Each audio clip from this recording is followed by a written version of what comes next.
Hi, it's me again with Corel Draw Tips and Tricks. This will be part 2 of this. I made a video, I think, just the other day, and one of my subscribers thought about another way to do it. I made cubes and then maybe a little extra work, but I don't know. We'll find out here in a second what you think. I'm going to draw a straight line. I mean, this is another way to do it. I don't know how he did his line, but I'm going to go to the distortion tool, get the zipper tool, and then maybe I'm going to not put so many nodes this time, and then I'm going to make it. I did it after the fact, and then I'm going to go right here and have smooth nodes. So I did it after, I waved it afterwards. Now I'm going to set my nudge distance on 1/2 inch.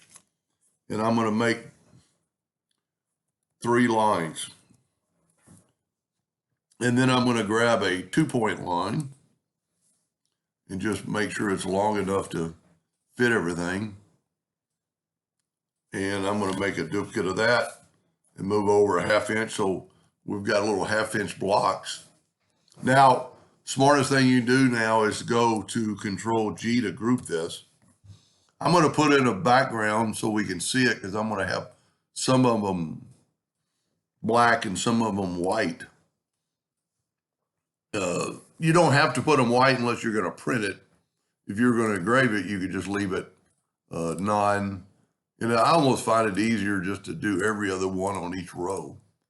And I don't know why I think I need to do every single one of them. You'll get the idea, but it does kind of play with your head when you're trying to do it fast. Whoop, I missed. Either I missed or we got a leak. So we'll just disallow that one. I don't know how that is leaking, but that's beside the point because we're going to get rid of our lines anyway. Then get the Smart Fill tool and go with a white. So we're making basically a checkered flag. And the second part's a little easier because all you're doing is hitting straight yellows. But I still think it might be easier to do one row at a time and just kind of move across.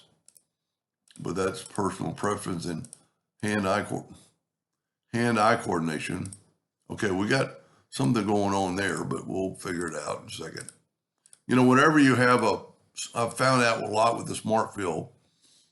If we take that away, if you just notice that one went, see what it did? A while ago it leaked black.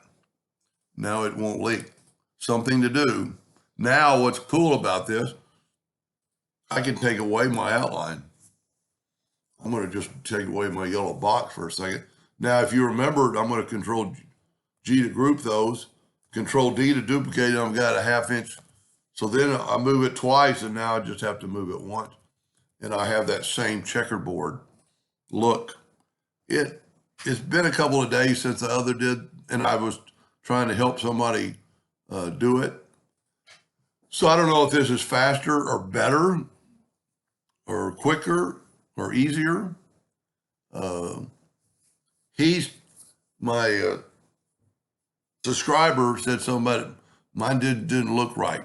So I don't know. I can't find the old one that the person sent me. And I just did it after the fact. So this is doing it before the fact. You know what I'm going to do? I'm going to put a link to the first video, even though this will be part 2, just so you can look at the difference. I hope that helped a little bit. Thank you for watching.